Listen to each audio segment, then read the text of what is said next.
ದಾಳಿಯಲ್ಲಿ ಉಗ್ರಗಾಮಿ ಮೌಲಾನಾ ಮಸೂದ್ ಅಜರ್ ಈತನ ಕುಟುಂಬಸ್ಥರು ಕೂಡ ಹತ್ಯೆಯಾಗಿದ್ದಾರೆ. ಮಸೂದ್ ಅಜರ್ ಸೋದರ ಸೋದರಿ ಸೇರಿ 14 ಮಂದಿ ಮೃತಪಟ್ಟಿದ್ದಾರೆ. ಬಹಲ್ಪುರದ ಉಗ್ರ ಶಿಬಿರದ ಮೇಲೆ ಜೈಷೆ ಮೊಹಮ್ಮದ್ ಈ ಉಗ್ರ ಶಿಬಿರದ ಮೇಲೆ ದಾಳಿಯಾಗಿದೆ. ಭಾರತದ ಪಾರ್ಲಿಮೆಂಟ್ ದಾಳಿಯ ಆರೋಪಿ ಮೌಲಾನಾ ಮಸೂದ್ ಅಜರ್ ಈ ಭಾರತದ ಜೈಲಿನಿಂದ ಕಂದಹಾರ್ ಜೈಲಿನಿಂದ ಬಿಡುಗಡೆಯಾಗಿ ಹೋದವನು ಮಸೂದ್ ಅಜರ್. ಈತನ ಕುಟುಂಬ ಸದಸ್ಯರನ್ನ ಕೊಂದು ಹಾಕಲಾಗಿದೆ. ಆ ಮೂಲಕ ಈತ ಸಿಕ್ಕವರನ್ನ ಕೊಂದು ಸೆಲೆಬ್ರೇಟ್ ಮಾಡ್ತಾ ಇದ್ದವನು. ಈತನಿಗೆ ಈಗ ನೋವಿನ ಅನುಭವ ಆಗುತ್ತೆ. ಕುಟುಂಬ ಸದಸ್ಯರು 14 ಮಂದಿ ಸತ್ತು ಹೋಗಿದ್ದಾರೆ. ಹೆಚ್ಚಿನ ಡೀಟೇಲ್ ನೀಡೋದಕ್ಕೆ ನಮ್ಮ ಪ್ರತಿನಿಧಿ ಚಂದ್ರಮೋಹನ್ ಫೋನ್ ಸಂಪರ್ಕದಲ್ಲಿ. ಚಂದ್ರಮೋಹನ್, ಆತನ ಕುಟುಂಬ ಸದಸ್ಯರು 14 ಜನ ಹೋಗಿಬಿಟ್ರು ಅನ್ನುವಂಥ ಮಾಹಿತಿ. ಬಟ್ ನಮ್ಮ ಮನಸ್ಸು ನಮ್ಮ ಹೃದಯ ಬಯಸ್ತಾ ಇದ್ದಿದ್ದು ಆತನೇ ಸತ್ತು ಹೋಗಬೇಕು ಅಂತ. ಹೌದು ರಕ್ಷತ್, ಮುಖ್ಯವಾಗಿ 2001ರ ಪಾರ್ಲಿಮೆಂಟ್ ಅಟ್ಯಾಕ್ ನ ಮಾಸ್ಟರ್ ಮೈಂಡ್ ಅಂದ್ರೆ ಮಸೂದ್ ಅಜರ್.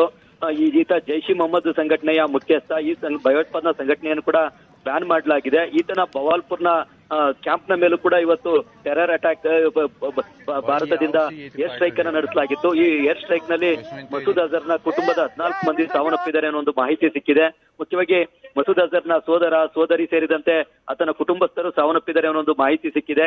ಈ ಬವಾಲ್ಪುರ್ನಲ್ಲೇನೆ ಈತನ ಮದ್ರಸಾ ಇತ್ತು, ಜೊತೆಗೆ ಕಚೇರಿ ಕೂಡ ಇತ್ತು ಮತ್ತು ಮನೆಗಳು ಕೂಡ ಇತ್ತು. ಹೀಗಾಗಿ ಎಲ್ಲ ಮದ್ರಸಾ ಕಚೇರಿ ಮನೆಗಳ ಮೇಲೆ ಇವತ್ತು ಏರ್ ಸ್ಟ್ರೈಕ್ ಅನ್ನ ನಡೆಸಲಾಗಿದೆ. ಇದರಿಂದಾಗಿ ಮಸೂದ್ ಅಜರ್ನ ಕುಟುಂಬದ ಮತ್ತು ಆತನ ರಕ್ತ ಸಂಬಂಧಿಗಳು ಒಟ್ಟು 14 ಮಂದಿ ಸಾವನ್ನಪ್ಪಿದ್ದಾರೆ ಅನ್ನೋ ಒಂದು ಮಾಹಿತಿ ಸಿಕ್ಕಿದೆ. ಒಟ್ಟು ಈಗ ಏರ್ ಸ್ಟ್ರೈಕ್ ನಲ್ಲಿ 90ಕ್ಕೂ ಹೆಚ್ಚು ಮಂದಿ ಸಾವನ್ನಪ್ಪಿದ್ದಾರೆ. ಅದರಲ್ಲಿ ಮಸೂದ್ ಅಜರ್ನ ಕುಟುಂಬದವರೇ 14 ಮಂದಿ ಸೇರಿದ್ದಾರೆ ಅನ್ನೋ ಒಂದು ಮಾಹಿತಿ ಕೂಡ ಸಿಕ್ಕಿದೆ. ಇವತ್ತು ಜೈಷ್ ಇ ಮೊಹಮ್ಮದ್ ಉಗ್ರಗಾಮಿ ಸಂಘಟನೆಯ ಸೇನಾ ಶಿಬಿರಗಳು ಒಂದು ಉಗ್ರಗಾಮಿ ಶಿಬಿರಗಳನ್ನೇ ಗುರಿಯಾಗಿಸಿಕೊಂಡು ಏರ್ ಸ್ಟ್ರೈಕ್ ಅನ್ನು ನಡೆಸಲಾಗಿತ್ತು. ಈ ಏರ್ ಸ್ಟ್ರೈಕ್ ನಲ್ಲೇ ಈ ಜೈಷ್ ಇ ಮೊಹಮ್ಮದ್ ಸಂಘಟನೆಗೆ ಹೆಚ್ಚಿನ ಹಾನಿ ಸಂಭವಿಸಿದೆ. ಇದರಲ್ಲಿ ಈಗ ಮಸೂದ್ ಅಜರ್ನ ಕುಟುಂಬಸ್ಥರು ಕೂಡ ಸಾವನ್ನಪ್ಪಿದ್ದಾರೆ ಅನ್ನೋ ಒಂದು ಮಾಹಿತಿ ಸಿಕ್ಕಿದೆ. ಮುಖ್ಯವಾಗಿ ಈತ ಈ ಹಿಂದೆ ಭಾರತದ ಜೈಲಿನಲ್ಲೇ ಇದ್ದ. ಆದ್ರೆ ಭಾರತದ ಜೈಲಿನಲ್ಲಿ ಇದ್ದಂತವನ್ನ ಕಂದಾರ್ನಲ್ಲಿ ವಿಮಾನವನ್ನ ಹೈಜಾಕ್ ಮಾಡಿದಂತ ಸಂದರ್ಭದಲ್ಲಿ ಭಾರತದ ಜೈಲಿನಿಂದ ಬಿಡುಗಡೆ ಮಾಡಬೇಕು ಅಂತೇಳಿ ಉಗ್ರಗಾಮಿಗಳು ಷರತ್ತನ್ನ ಭಾರತಕ್ಕೆ ವಿಧಿಸಿದ್ರು. ಆಗ ವಿಮಾನದಲ್ಲಿದ್ದಂತ ಪ್ರಯಾಣಿಕರ ರಕ್ಷಣೆಗೋಸ್ಕರನೇ ಭಾರತ ಈತನ ಬಿಡುಗಡೆ ಮಾಡಬೇಕಾದಂತಹ ಅನಿವಾರ್ಯ ಪರಿಸ್ಥಿತಿ ಬಂದಿತ್ತು. ಅದಾದ ಬಳಿಕ ಈತ ಪಾಕಿಸ್ತಾನಕ್ಕೆ ಹೋಗಿ ಭಾರತದ ಮೇಲೆ ಪಾರ್ಲಿಮೆಂಟ್ ಅಟ್ಯಾಕ್ ಅನ್ನ ನಡೆಸಿದ್ದ. ಜೊತೆಗೆ ಬೇರೆ ಬೇರೆ ಉಗ್ರಗಾಮಿ ದಾಳಿಗಳನ್ನ ಭಾರತದ ಮೇಲೆ ನಡೆಸಿದ್ದ. ಈಗಲೂ ಕೂಡ ಪಾಕಿಸ್ತಾನದಿಂದ ಭಾರತಕ್ಕೆ ಉಗ್ರಗಾಮಿಗಳನ್ನ ಕಳಿಸ್ತಾ ಇರೋದ್ರಲ್ಲಿ ಈ ಜೈಷ್ ಇ ಮೊಹಮ್ಮದ್ ಸಂಘಟನೆಯ ಪಾತ್ರ ಕೂಡ ಇದೆ. ಈಗ ಈ ಜೈಷ್ ಇ ಮೊಹಮ್ಮದ್ ಸಂಘಟನೆಯ ಉಗ್ರಗಾಮಿ ಶಿಬಿರಗಳ ಮೇಲೆ ಸಂಪೂರ್ಣವಾಗಿ ದಾಳಿಯನ್ನು ನಡೆಸಿ ಧ್ವಂಸ ಮಾಡುವಂತ ಕೆಲಸವನ್ನ ಭಾರತದ ವಾಯುಪಡೆ ಮಾಡಿದೆ.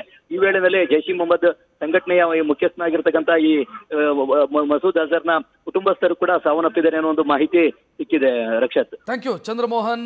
ಮಸೂದ್ ಅಜರ್ನ ಕುಟುಂಬಸ್ಥರು ಸತ್ತು ಹೋಗಿದ್ದಾರೆ ಅನ್ನೋ ಡೀಟೇಲ್ ಈ ದಾಳಿಯಲ್ಲಿ. ಈತ ಹಲವು ದಾಳಿಯಲ್ಲಿ ಭಾರತಕ್ಕೆ ಬೇಕಾಗಿರೋನು. ಅದು ಪಠಾನ್ಕೋಟ್ ಇರಬಹುದು, ಪುಲ್ವಾಮಾ ಇರಬಹುದು, ಇಂಡಿಯನ್ನ ಪಾರ್ಲಿಮೆಂಟ್ನ ಮೇಲೆ ಭಾರತದ ಸಂಸತ್ನ ಮೇಲೆ ಆಗಿರುವಂಥ ದಾಳಿ ಇರಬಹುದು. ಇದರೆಲ್ಲದರಲ್ಲೂ ಕೂಡ ಈತನ ಪಾತ್ರ ಇತ್ತು. ಈತನಿಗಾಗಿ ಈತ ಭಾರತಕ್ಕೆ ಬೇಕಾಗಿದ್ದವನು. ಈತ ಒಮ್ಮೆ ಅರೆಸ್ಟ್ ಆಗಿದ್ದ. ಕಾಶ್ಮೀರಕ್ಕೆ ಬಂದಿದ್ದಂಥ ಸಂದರ್ಭದಲ್ಲಿ ಈತನನ್ನು ಅರೆಸ್ಟ್ ಮಾಡಲಾಗಿತ್ತು. ಆ ನಂತರ ಈತನನ್ನು ಬಿಡಿಸಿಕೊಂಡು ಹೋಗೋದಕ್ಕೋಸ್ಕರ ಭಾರತದ ವಿಮಾನವನ್ನು ಹೈಜಾಕ್ ಮಾಡಿ ಆ ನಂತರ ಷರತ್ತಿನ ಮೇಲೆ ಈತನನ್ನು ಬಿಡುಗಡೆಗೊಳಿಸಿಕೊಂಡಿದ್ದರು ಪಾಕಿಸ್ತಾನದ ಉಗ್ರರು. ಸದ್ಯ ಈತನ ಮನೆಯವರು ಡಮಾರಾಗಿದ್ದಾರೆ, ಮಟಾಶ್ ಆಗಿದ್ದಾರೆ. ನ್ಯೂಸ್ ಫಸ್ಟ್ ನಿರ್ಭೀತಿಯಿಂದ ನಿಮ್ಮ ಪರವಾಗಿ.